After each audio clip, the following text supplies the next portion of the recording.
watching all the worldwide reaction to visiting the United States for FIFA and thinking about the blessings that we've received on this celebrating 250 years of our country's existence, along with thinking about all of the tragedies that occurred around 2020, has really made me think about this country and how blessed we are to live in it.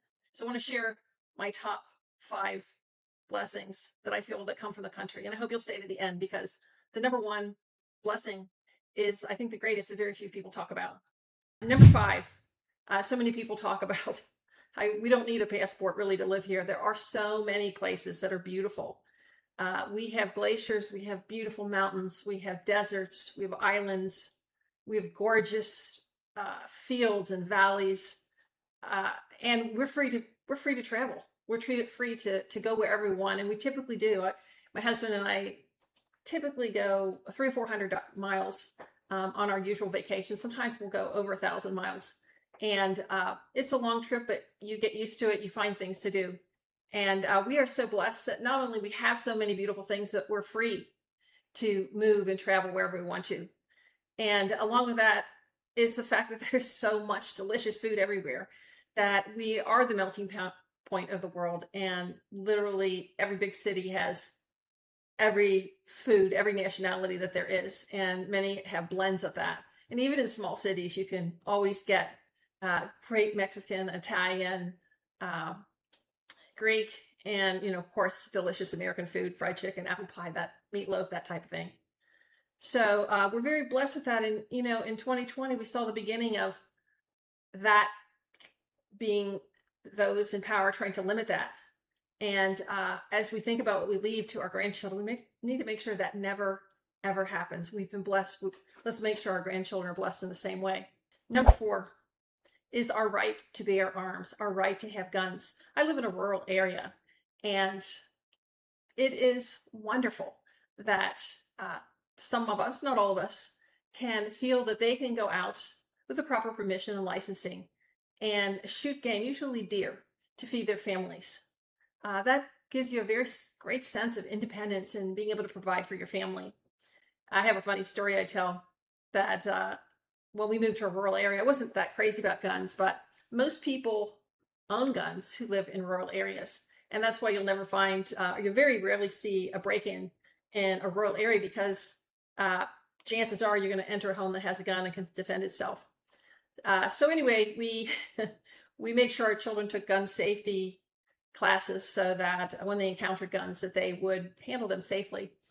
And it's something that some of my kids enjoy doing, is hunting. So there was one situation, this surprised me, it was totally out of nowhere. We're sitting around as a family watching a movie, big bowl of popcorn, and we're drinking our pop, and my oldest son, who I think was maybe 12 or 13 at the time, just gets up and he goes out.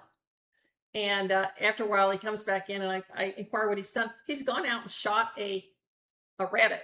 He's dressed it, he's spiced it, he's got it in the oven, he's cooking it, and sometime later, he's down with the family crunching on his rabbit. And while that may seem kind of weird to some of you, I thought that was so cool that he felt like having something to eat, and he went out in the backyard and he got it. Of course, our children were raised that nothing gets shot unless it's for food, or if you're protecting yourself. For instance, a bear, which we don't really have too many around here. But another thing about our right to bear arms is we can feel safe.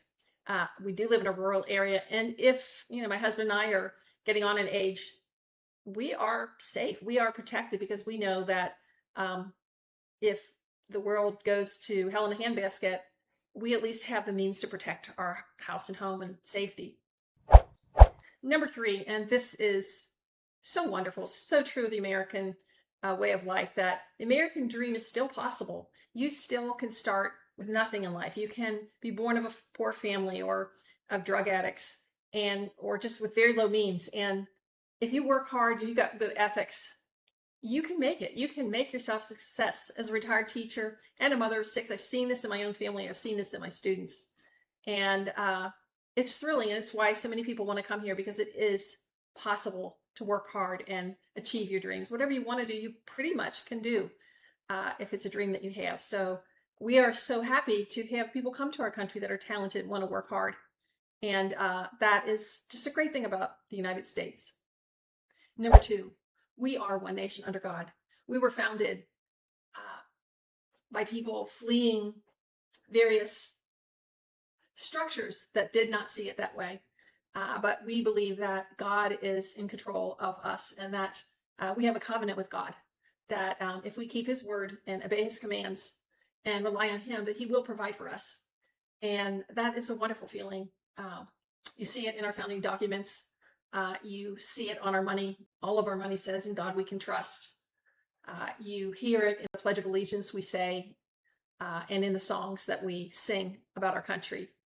And that is a foundation built on rock. That is solid.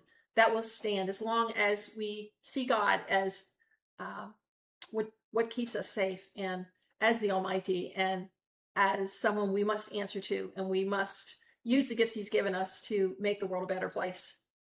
Number one, and this is, I haven't heard anyone talk about this, but the core belief, because we are one nation under God, and we are a Judeo-Christian based country, we believe in the basic intrinsic value of every human being, no matter how wealthy or poor, no matter how talented or challenged, no matter what race you are, no matter what religion you are. We believe that the image of God is in you. And this is why we greet each other, because we see the value of every person. A person walking past us is a soul walking past us. This is an eternal being. And some part of us, to various extents, depending upon where you live in the country, recognizes that. As we greet, we say, "Good morning, how are you?" We really mean it. We really care about each other. And you see this in our founding documents, where we say we hold these truths to be self-evident, that we were endowed by our Creator, not by a government, by our Creator, with certain inalienable rights that cannot be taken away because they're given to us by God. And those are life, liberty, and the pursuit of happiness. And this is why we are a happy and hopeful people, because we love people. We are made rich by the diversity of people. When I first went into teaching, I was an engineer and then was home 16 years with my 6 children. And then I went into teaching, and the first course I needed to take taught teachers to value the differences that we have, and to be able to teach to every type of person that I might find in the classroom. And I was shocked. I was so proud. I was so pleased to be part of an educational system that values everyone.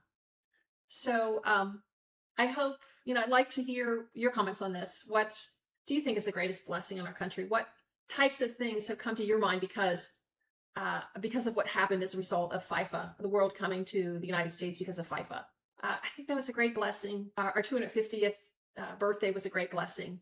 And in many ways, all that happened around the year 2020 and the years around that were a blessing, because it opened our eyes to the great blessings that we have and how we must hand that on to our children and our grandchildren. So glad. Hope to hear from you. Please subscribe.